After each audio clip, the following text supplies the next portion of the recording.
Welcome to the special edition of Hannity, Scandals of the Left. I'm Kimberly Guilfoyle, in tonight for Sean. The party that often prides itself for being a so-called champion for women is now facing widespread turmoil after multiple high-profile Democrats have been accused of sexual misconduct. Minnesota Senator Al Franken was forced to issue yet another apology yesterday after two more women came forward and accused him of inappropriately grabbing them from behind, bringing the total number of alleged sexual harassment victims to 4. The apology read in part, quote, "I'm a warm person. I hug people. I've learned from recent stories that in some of those encounters I crossed a line for some women, and I know that any number is too many. I feel terribly that I've made some women feel badly, and for that I am so sorry, and I want to make sure that never happens again." Senator Al Franken is not the only Democrat facing accusations of sexual misconduct. Longtime Congressman John Conyers is also accused of harassment, including one instance where he held a meeting in his underwear. Unfortunately, the so-called Party of Women's Rights isn't quite united in its response to this inter-party sexual harassment, with some calling for Conyers to step down, while others try to dodge the subject. Watch this. Conyers says it didn't happen. You say he should resign. Why? Because enough is enough. At this point, what I am voicing publicly is what every single private citizen is saying across America.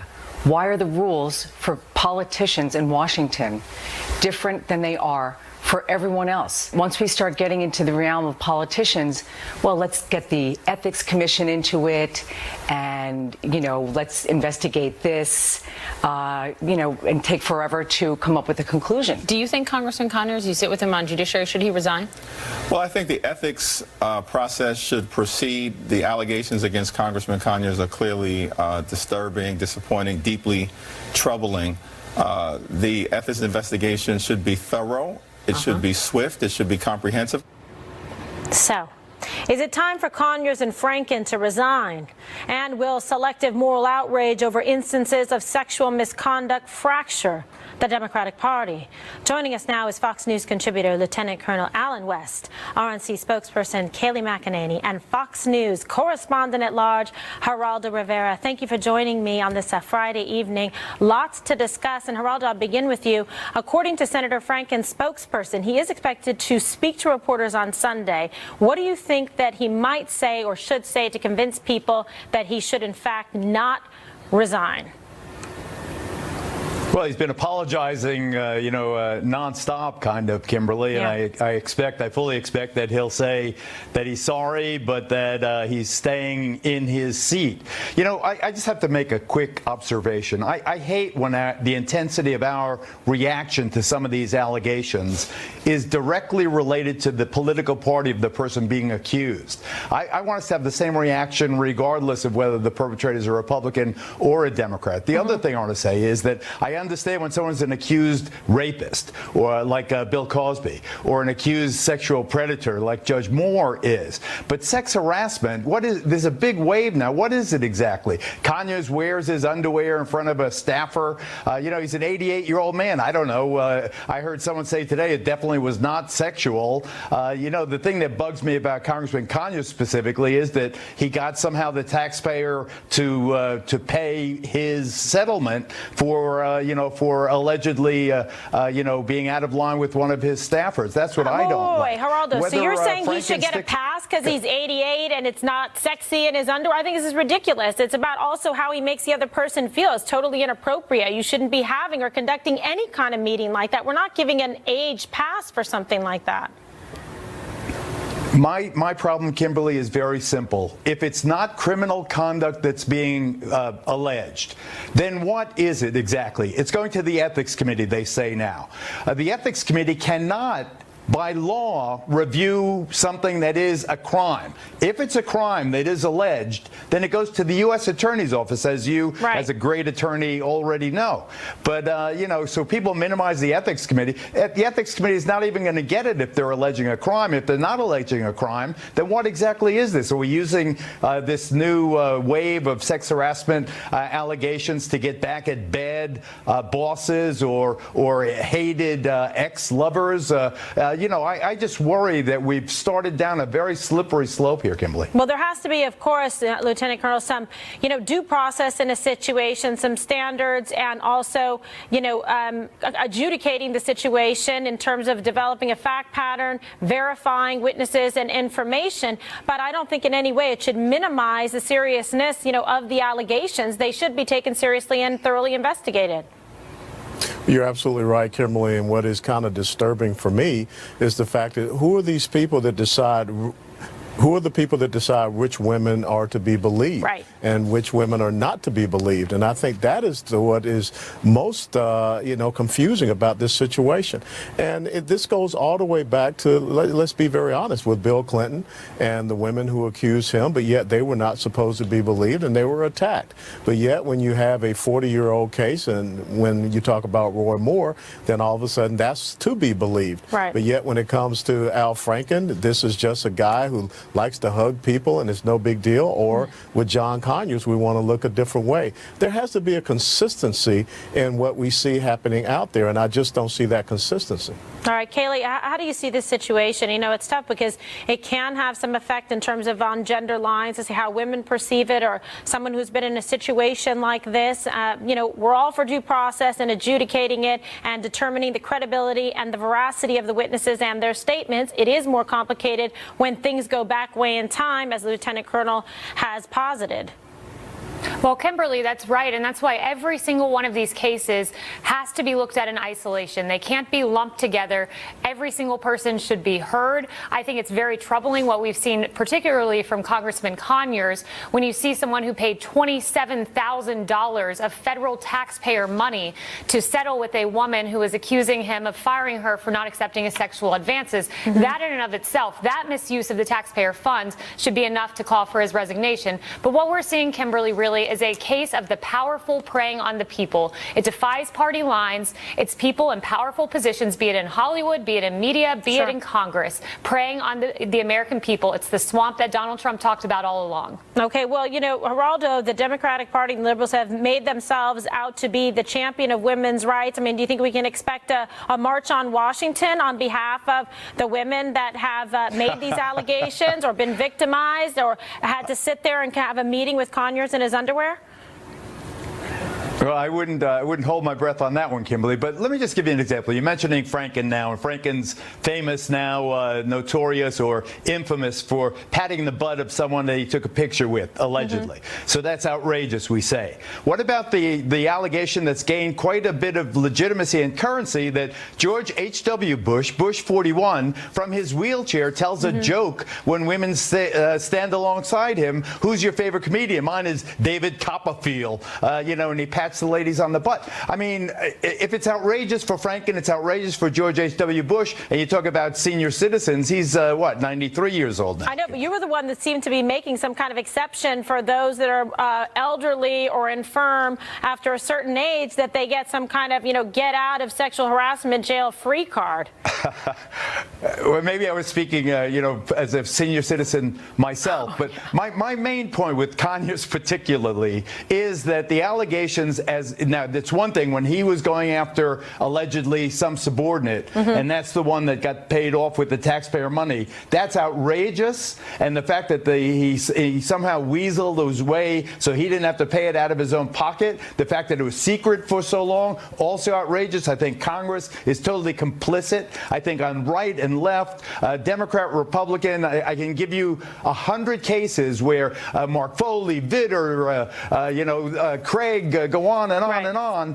How many times our leaders have been guilty of these misdeeds, Kimberly? Well, also, and taxpayer money shouldn't go to have to pay for these misdeeds and this kind of, you know, abuse that people have to suffer in the workplace. I mean, Kaylee, what's your response when he brings up the other side? Do you feel there's a double standard, you know, or a hypocrisy of any sort?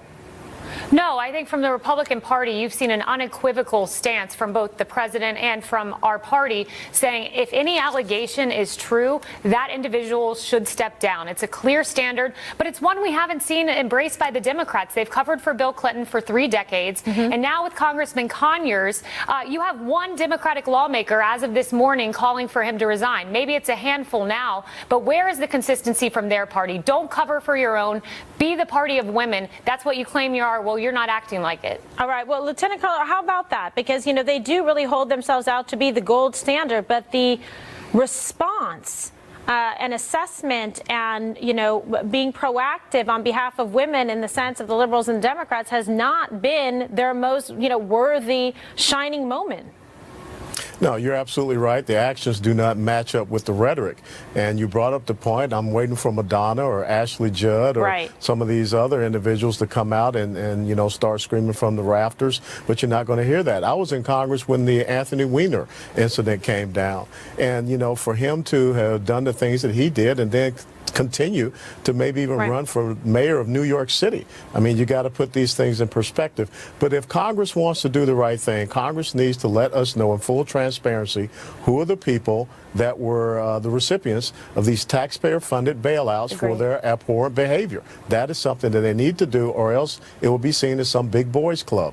I think he makes a great point, Geraldo, which there has to be a full and thorough, a fair accounting from both sides in terms of how these things were handled, investigation back to understand that, where were the taxpayer funds allocated to, and after what kind of, you know, due process, et cetera, to be able to vet the allegations and then also to act in a way, you know, expeditiously to make sure that there was some kind of like justice and there was some kind of reprisal and some kind of education going forward so that this would in fact not continue to occur.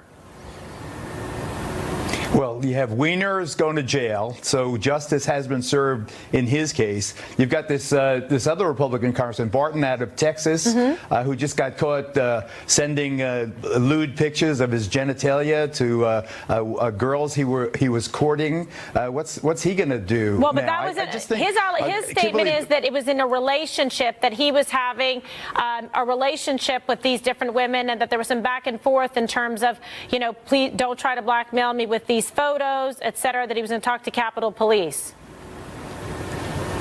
You know, I was at Polo, the restaurant that you love also in New York, and Kathy Lee Gifford was there. Erica and I saw Kathy Lee at a table as we were leaving. And she says to me, Kathy Lee looks up, says to Erica and me, can you believe what's going on right now? I don't even know who to say hello to. I'm afraid that someone's going to consider it sexual harassment. I mean, maybe you know it when you see it. But my point is you need clear standards, and you need a standardized repercussion for bad behavior. Obviously, a criminal case, Weiner goes to jail.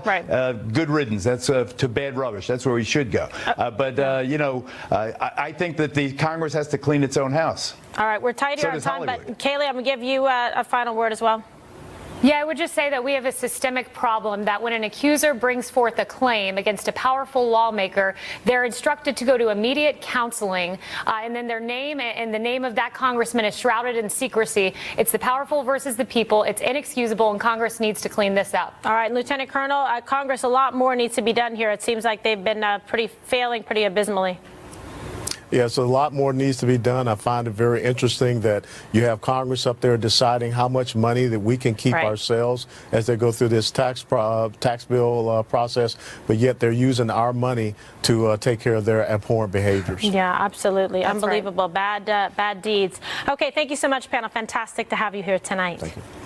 And one prominent Democrat is now slamming former President Bill Clinton for his history of sexual misconduct. We'll tell you who it is after the break. Stay with us as this special edition of Hannity continues.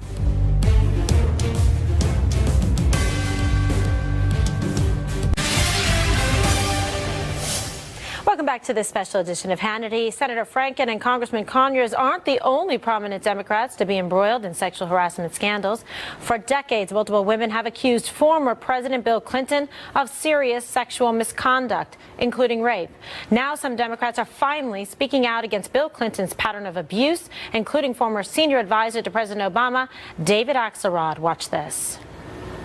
You know, I was arguing with a friend who said, how can people have voted for Donald Trump after that Access Hollywood tape? And I had to be honest, and I said, look, I voted for Bill Clinton twice. And I think he was a really fine president, a brilliant guy, committed public servant. But I knew, I mean, everyone in politics knew about his behavior, and we looked the other way. And I think there's a lot of soul searching to be done. Shocking revelation, and many believe that Bill Clinton's history of sexual misconduct and the subsequent cover-ups may have played a role in his wife's brutal 2016 defeat.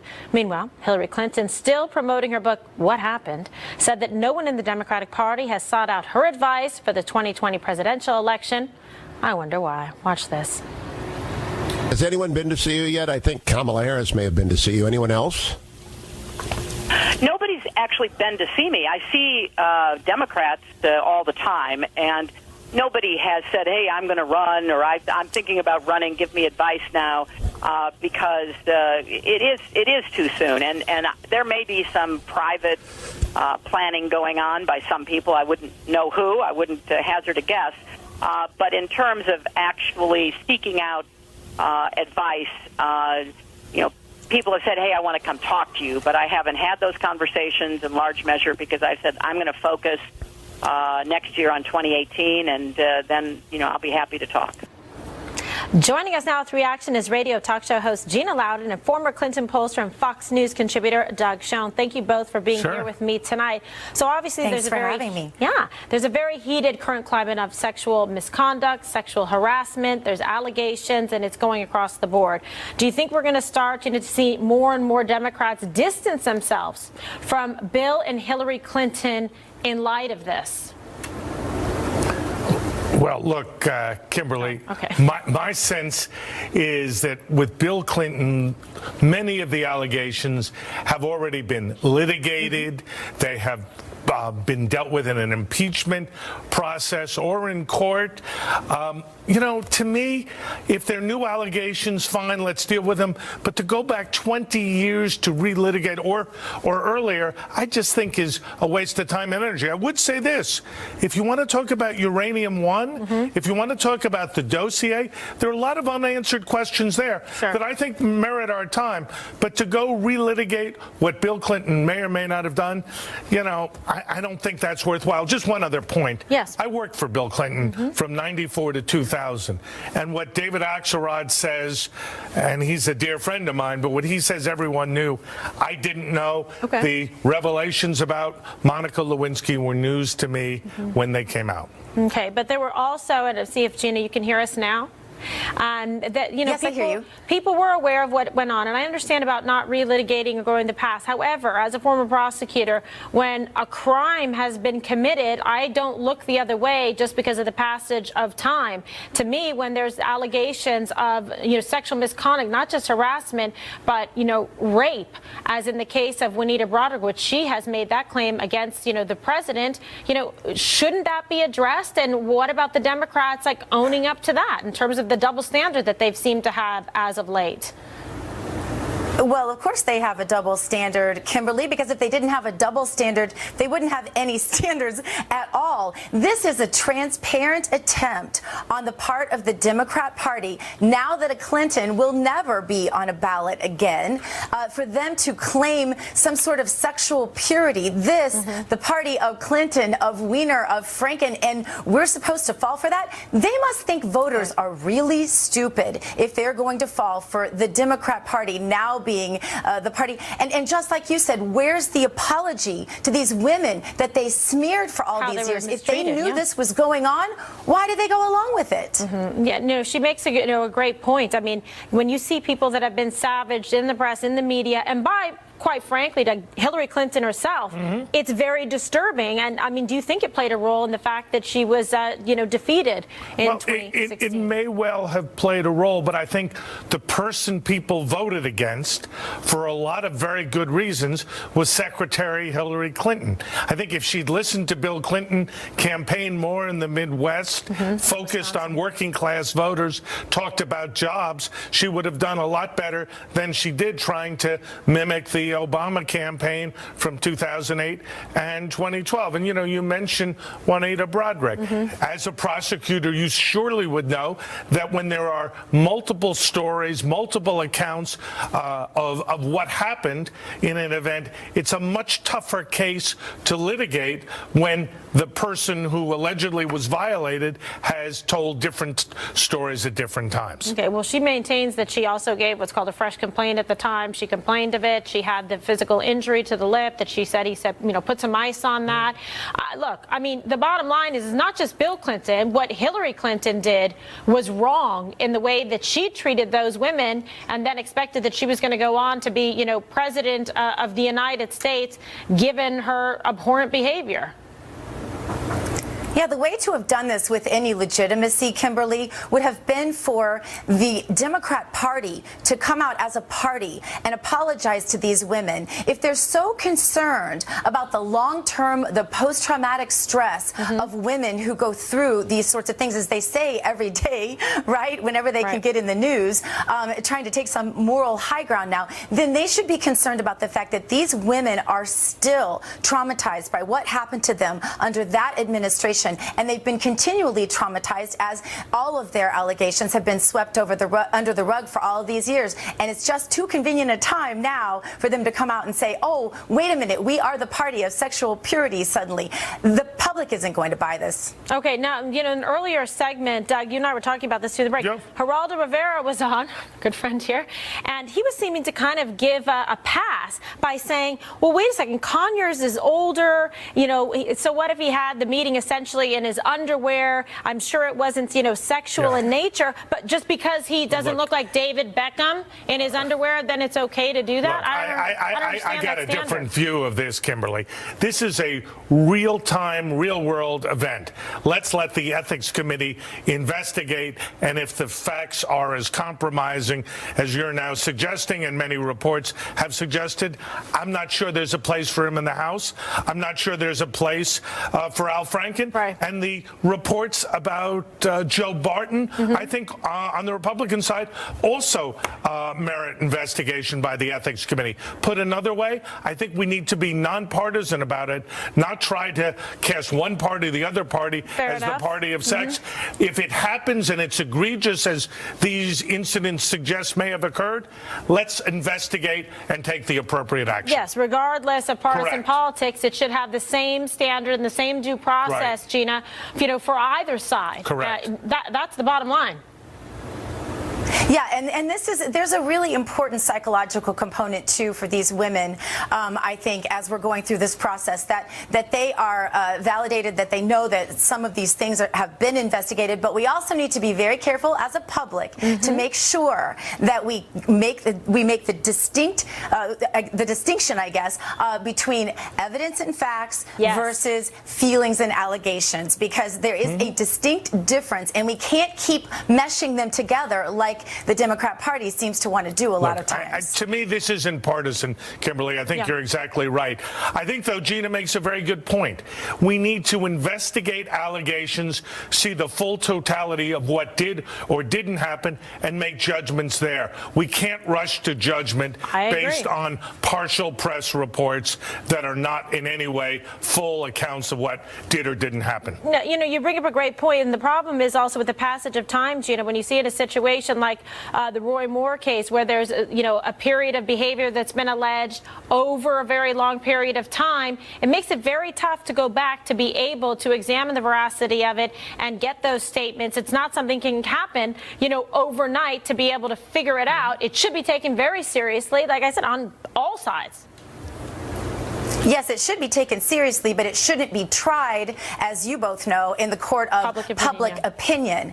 And I think we insult the public, frankly, when television pundits or the media decides in general that it can try this, itself, and decide that all of a sudden now this election should be overturned for an entire state. I think that's a very dangerous precedent to set, and I think that you'd see massive public outrage if something something like that were to actually happen. I think it needs to be very adjudicated. simply, we're going to have an election in Alabama on December 12th. Yeah. The people will be able to decide what they want to believe, what they don't want to believe, and I hope the Senate seats the winner of that election, whoever it may be. And then if there's an investigation that needs to continue, of course, so be it, with due process and evidence that is proffered and evaluated, so we can also make some kind of distinguishing factors in terms of the spectrum of statements, and then also sexual misconduct or sexual assault, which is criminal in nature and should be prosecuted if appropriate and relevant. Such a pleasure to have you both Couldn't here agree tonight. more, Kimberly. All right, excellent. Thank you. Thank you so much, Gina and Doug. Thank you. Coming up, the mainstream media has been covering up Democratic scandals for years. Well, we'll show you one new shocking example next. Don't go away.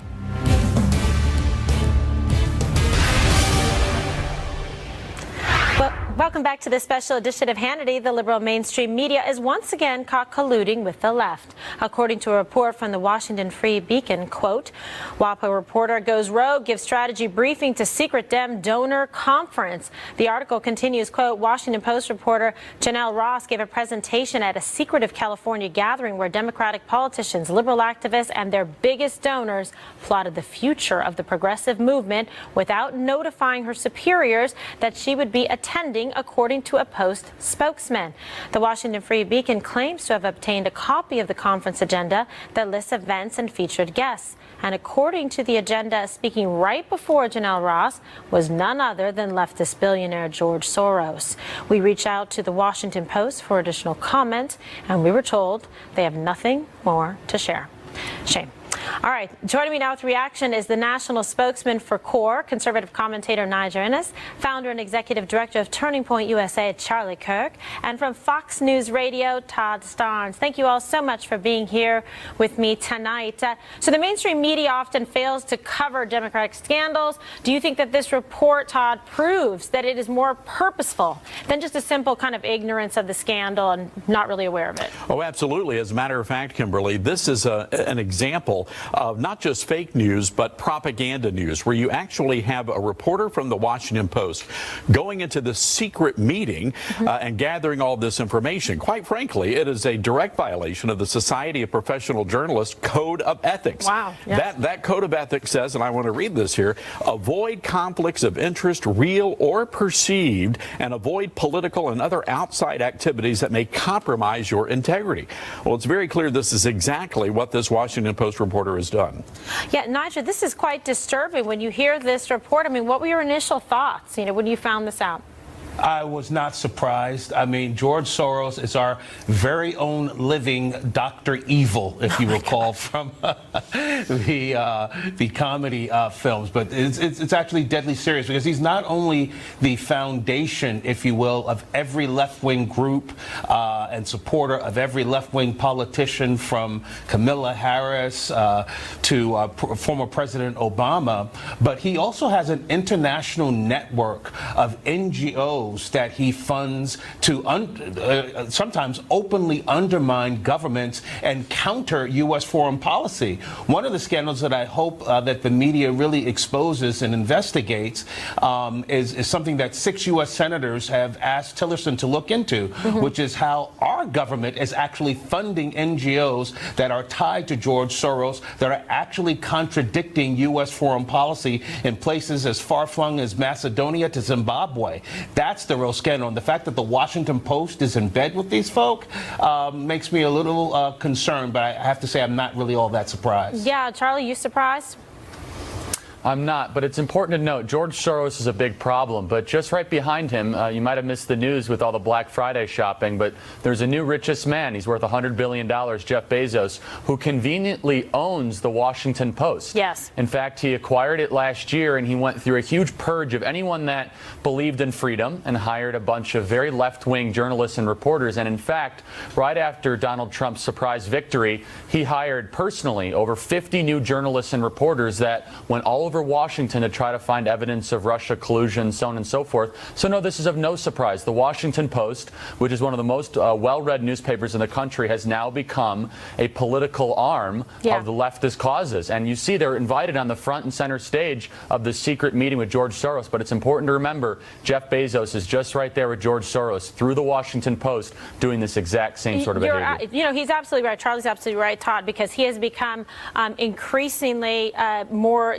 dangerous in terms of his level, his reach, certainly his financial ability to influence and corrupt American journalism. Oh, absolutely. And again, consider what happened here. You had a reporter who was assigned to cover President Trump inside the secret meeting, strategizing with these progressives and with these leftists. And the Washington Post, they tell us, well, we didn't know anything about it.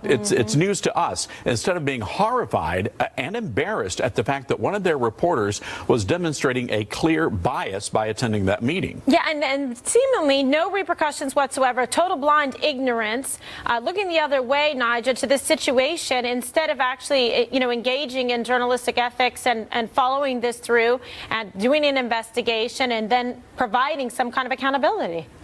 Can you imagine what would have happened if some Fox News reporter or some Wall Street Journal reporter had ties to the Koch brothers? I mean, this would be on the top of 60 Minutes. This would be the top page of the New York Times. The silence on the left is deafening with this conspiracy on the left. And look, there's one thing that I'm hoping in the next 3 to hopefully 7 years of President Trump's administration, that he cleans out the cobwebs of this international network. And you're right. Your other guests are right. It's not just George Soros. It's the cabal of left-wing folk like Bezos and other billionaires that we don't hear from that are behind this international effort to often undermine and contradict actually stated U.S. foreign policy and cause domestic mischief. Yeah, well, far-reaching implications and unbelievably, inappropriate. The levels of impropriety, no bounds. I mean, Charlie, what do you do about this in terms of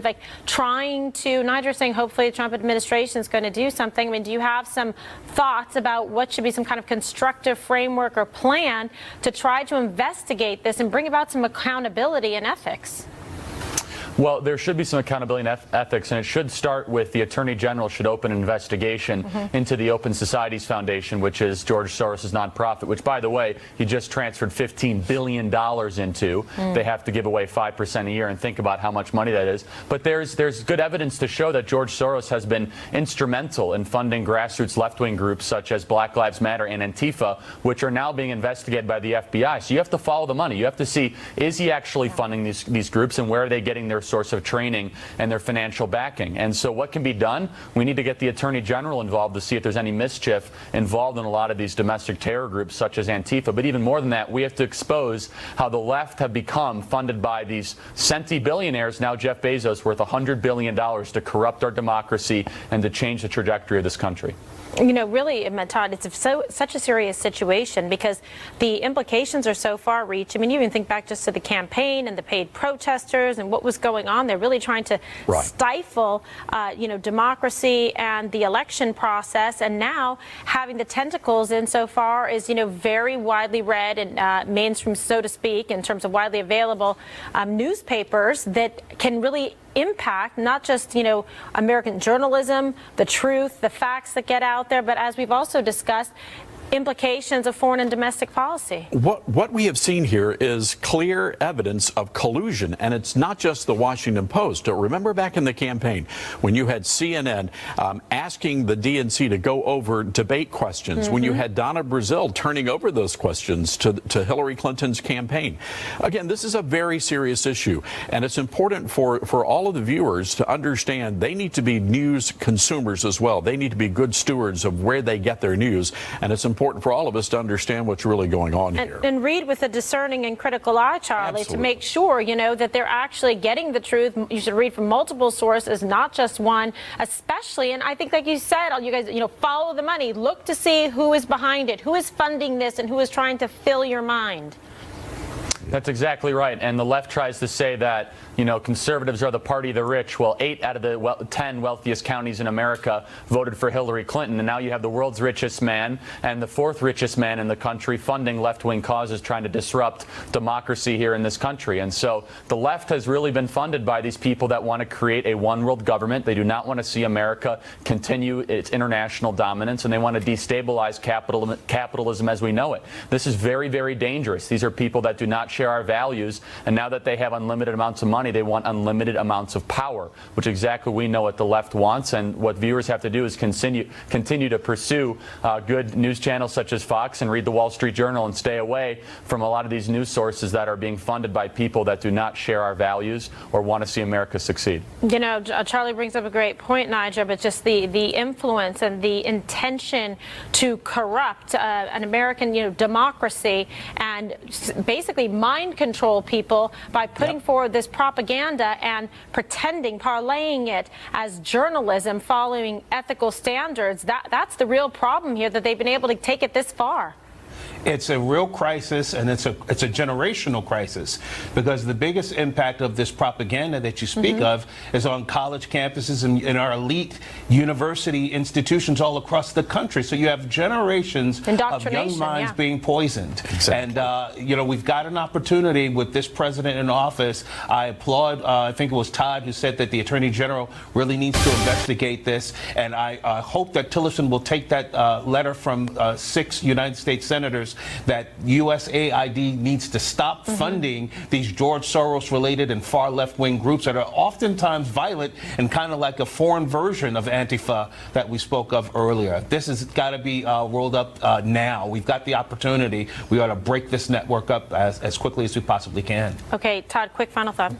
Well, look, instead of covering these big issues, you have people like CNN's April Ryan, who's out there suggesting Sarah Sanders faked baking a pecan pie for Thanksgiving, for goodness sakes. This is what we're dealing with. You can't even make this stuff up. You can't make it up. You can't make it up. Listen, I don't fake baking pies. I just get them at like Magnolia Bakery. It's a good-looking pie. All right, go for the experts. All right, thank you guys so much for being with us tonight. Coming up, another NFL player kneeled during the national anthem yesterday. We're going to have President Trump's response and more as the special edition of Hannity continues. Stay with us.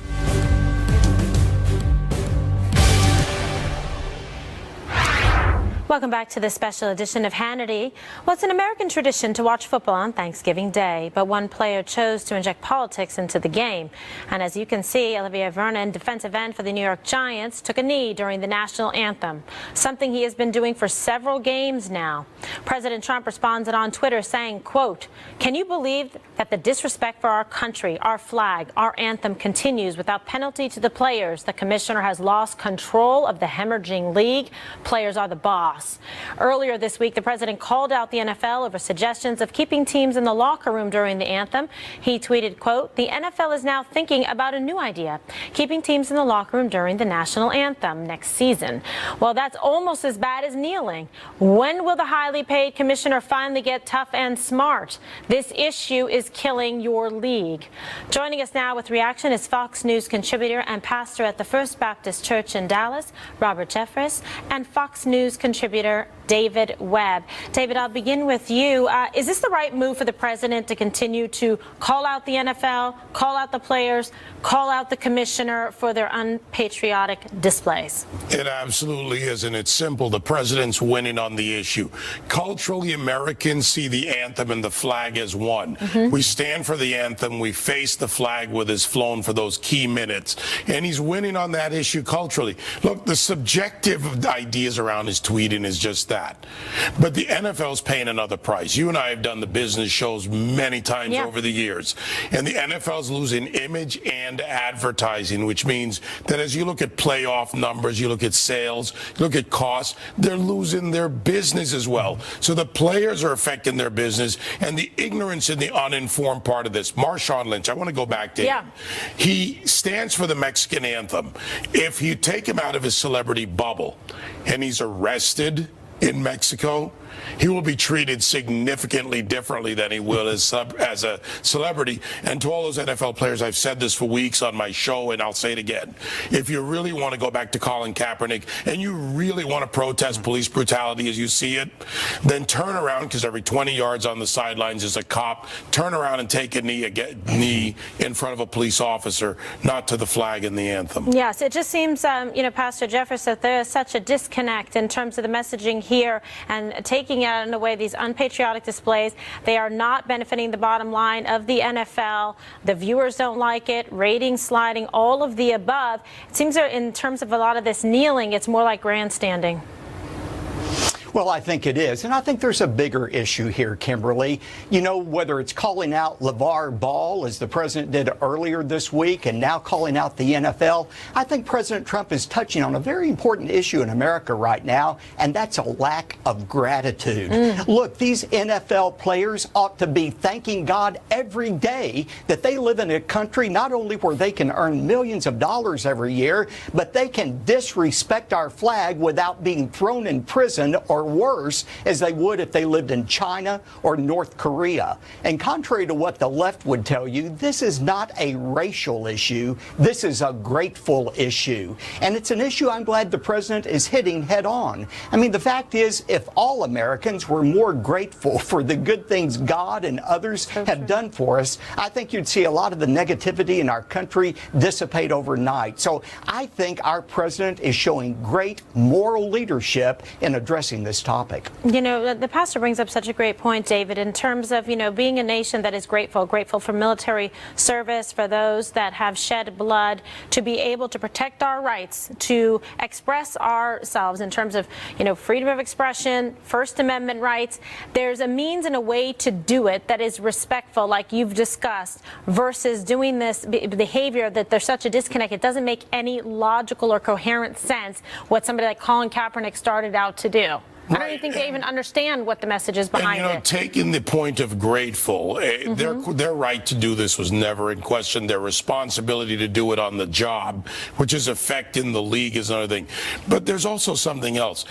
These sailors, soldiers, this flag and what it stands for, greater than the cloth it's printed on, it stands for the very reason they can do this. So they are ungrateful. I have to say this about LeVar Ball. Yeah. And I tweeted this out last week. If he says shoplifting a pair of sunglasses is basically no big thing, then is it okay if we shoplift the big baller shoes because it's no big thing? Oh my God. I mean, but this is the thing. They're uninformed. They are ungrateful. I will stand with them when there's a real issue of brutality. I know you have. You look at the process. As a former prosecutor, you deal with the facts, and I'll be there with them. And there's a forum to do that and a way to do it. And you know what? There's an effective way to deal with that issue. We do need to deal with bad shoots, but we also need to respect what we have in this country. Yeah, Pastor Jeffers, what about the people that criticize the President of the United States, saying, he shouldn't be getting involved in this? To me, I think it shows courageousness and transparency that he's willing to take a stand, not necessarily looking for what's popular to get involved in or not, but speaking as a businessman and a patriot and a commander-in-chief, saying, listen, let's all try to be a little bit more grateful and, responsible for our behavior. And by the way, fulfill your contract that you signed and agreed to be able to go and play the game that you were paid very well and blessed to be able to go out and excel on a field. I laugh every time I hear the president's critics saying this isn't normal for a president to weigh in on issues like this. They don't get it. That is why he is president, because he does weigh on. People are tired of normal. That's why they voted for him. They want somebody who will deal with the tough topics. That's why he got elected, and I predict that's why he will get reelected. People like this kind of a president.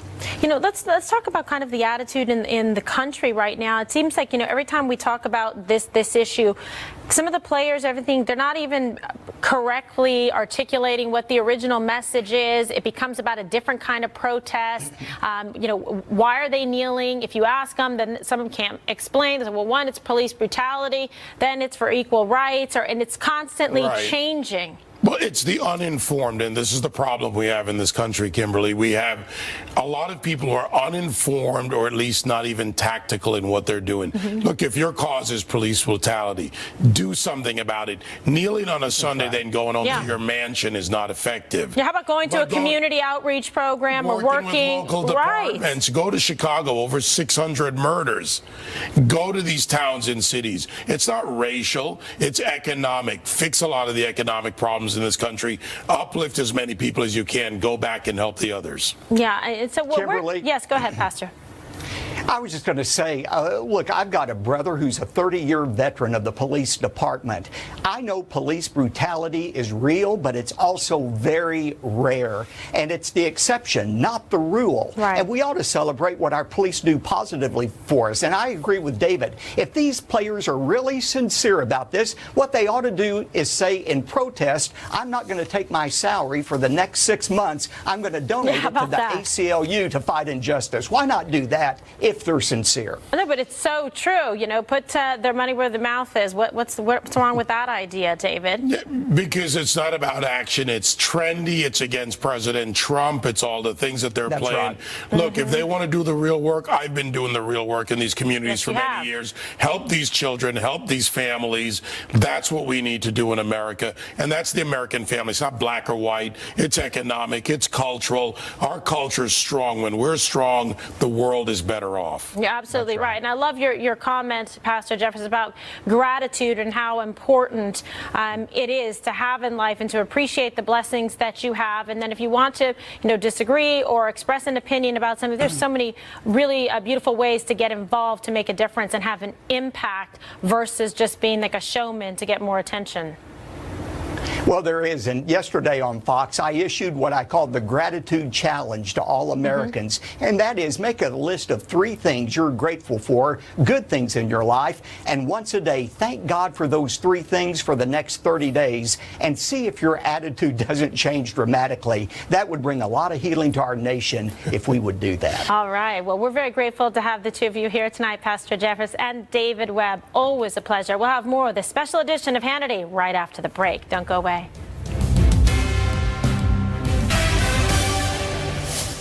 Welcome back to this special edition of Hannity. Unfortunately, that's all the time we have left this evening. Sean will be back on Monday, and you can catch me on the 5 weekdays at 5 p.m. Eastern.